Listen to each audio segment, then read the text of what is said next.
continuing on, we are now on with the Brenner era characters. First starting off with, of course, Steven. And this is the talking Steven, as you can see. Let's see what he says. Oh, he just puffs, but let's see if he says something this time. Hello, I'm Steven. Okay, he just says his line there, and to be honest, I'd say that's a pretty fine-looking Steven model. I'd say probably honestly the worst part about this is like the lamp on the side there. It honestly looks really stupid. I did used to have just the regular Steven, and though unfortunately he suffered the same fate as my 2013 James. So yeah, but hopefully soon I'll get a new version of that Steven. So yeah, what else is oh, sorry. Okay, yeah, sorry about dropping you there, Steven, but still, basically, everything has to say about him, honestly. And I think just looking at it now, like, it looks sort of stupid that his tender is merged in with his actual body. I mean, like, he just looks like an Ursel now, so, yeah. But still, moving on, next we have both Connor and Caitlyn. So, first starting off with Connor, I'd say he's in pretty, like, standard condition, I must say, even though his the paint on his tender is chipping away, though. Hey, that's the most problem with most of the 2013 Tekken plays, honestly, alongside the very dirty magnets. And I think with Connor, I remember I might have gotten him from, like, I don't know, a shopping center or something, and I remember maybe I think I might have unboxed him, like, maybe, like, outside a pre-box or something. Don't know why that was oddly specific, but still moving on. And then with Caitlyn right here, she's honestly not really as nice of condition as Connor is, and not to mention her face is a little bit loose.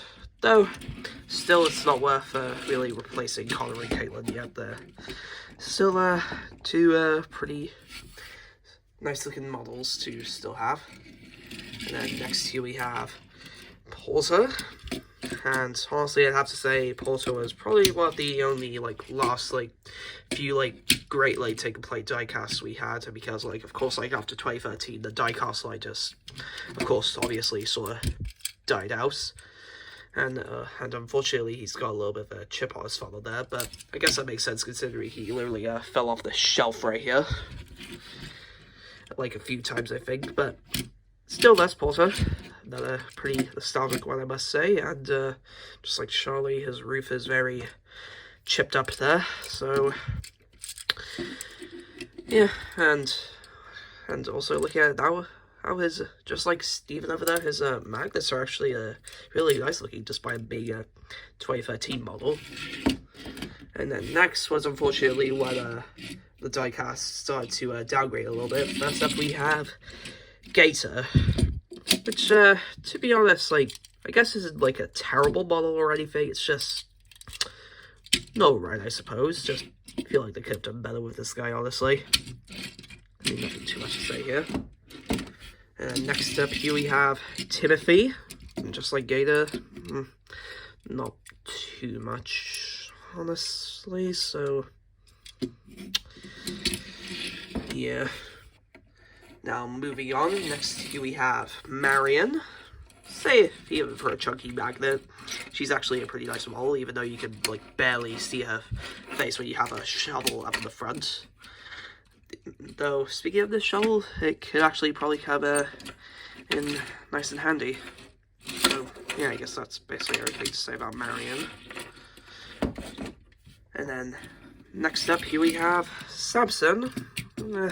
Another one I don't really have too much to say about, honestly, because, well, hey, it's Samson, what do you expect? Easily the worst character in the Brenner era, who, honestly, looking at it now, kind of feels like he could have belonged maybe more in the Nitrogen era or something, but still, I'm pretty sure, the other reason I don't really like Samson that much as, this diecast right here is probably just because he just falls off my shelf too many times, so, yeah. But next up, here we have good old, my name is Ryan, and I'll be your engine today. And yeah, I'd say Ryan's pretty decent one too. And of course, alongside Ryan, we also have Skiff, good old Skiff, who I'm pretty sure, like, I might have gone, like, both Skiff and Ryan at the same time, I think. And, of course, like, Skiff could go, like, 360 right here, though I'm pretty sure he's supposed to go a lot more looser, though I don't know why he's just going so... He's a little bit stiff, but... Still, for Skiff, he's actually a pretty nice one, I must say. And I kind of do wish they made, like, of course, as you can see right here, this is Rail Tours Skiff right here. I'm just really curious to see, like, I mean, I just honestly wish that they could have, like, made, like, maybe, like, a original, like, Skiff before, like, he got repainted to the Rail Tours Skiff right here. I mean, that would have been a really nice diecast to see, but still, moving on. Next up is Philip. Yay. And, of course, he's just like Scruffy, he's just nothing but a box. And there's basically everything you need to, you know, just moving on. Also, not much to say. And then next, we're moving on to the characters I don't really want to give, like, a big explanation for. Oh, wait, I just realized something. Anyways, as I was just saying, we are now unfortunately moving on to the characters I couldn't give less of a crap about. First, starting off with Ashima. Yeah, it's definitely Ashima. I guess it's another decent one, despite her paint is chipping off in some areas, like on her dome and cab right there, but still, who cares? It's Ashima. And of course, not only do we just have regular Ashima, it's of course also Orange's Go Ashima, which honestly looks really ugly.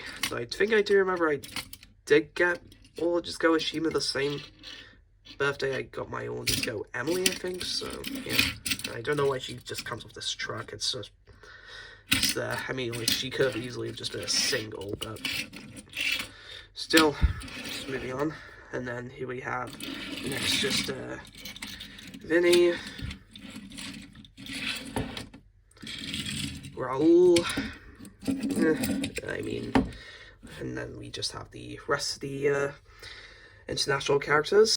So we have Ivan, Young Bao, who I don't have the Orange's Go push along for, but hey, I'm honestly not really in a rush to get him. And Axel. Yeah, so that's all the international characters done. Then moving on, next here we have the German zeppelin, rail zeppelin, whatever you want to call him, it's Hugo. And I'm pretty sure, like, I remember, I think it might have gone Hugo from, like, The Entertainer in Cardiff, I think, when that was still open. Though, I mean, I think also alongside Sun Yellow Crane you'll see later on. Though, unfortunately, the only downside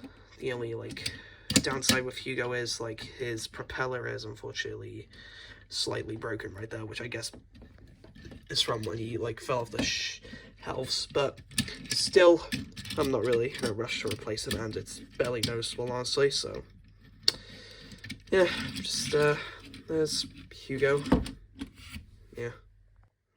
Moving on, we now have all the JBS newbies now, of course, starting off with probably, of course, the best one, Merlin, invisibility on... Where'd he go? Oh, just kidding, I was just pretending. And, I mean, I'd say Merlin's in a pretty standing condition, despite him visibly just missing one of his eyebrows right there. Oh, hey, I could easily just, draw that back on. And then next here we have Lexi, another pretty standard one. Then, of course, next is Theo. And then the two Steelworks, Steelworks duo. We have Frankie and Hurricane. And I'm pretty sure I remember with, like, all the JBS newbies I got, all of them except Lexi, I think, had, like, Smiths, I think. And I'm pretty sure with Lexi, I think I might have gotten that from, like, an Asda, I think, so... Yeah, I mean, like, I basically, of course, just got these guys for completion's sake, so, yeah. Okay, and now here we have some of our last standard gauge engines here before, of course, we move on to the other gauges. We first have everyone's favorite African, Nia! And, I mean, like, even for, like, adventures, I'd say Nia has, like, a actually pretty decent model, despite, of course, you know, she is just a tissue box, but still, I'm pretty sure also, just like Lexi over there, I might have also gone there at the same Astor, I think, so, yeah. And then, of course, we also do have, like, All Legends Go Nia, which, of course, was also one of the, which I think one of the first 3 All Legends Go push-alongs I had alongside Diesel, which I already mentioned back in, like, part 2, I think, and also, certain Red Brake fans, so, yeah.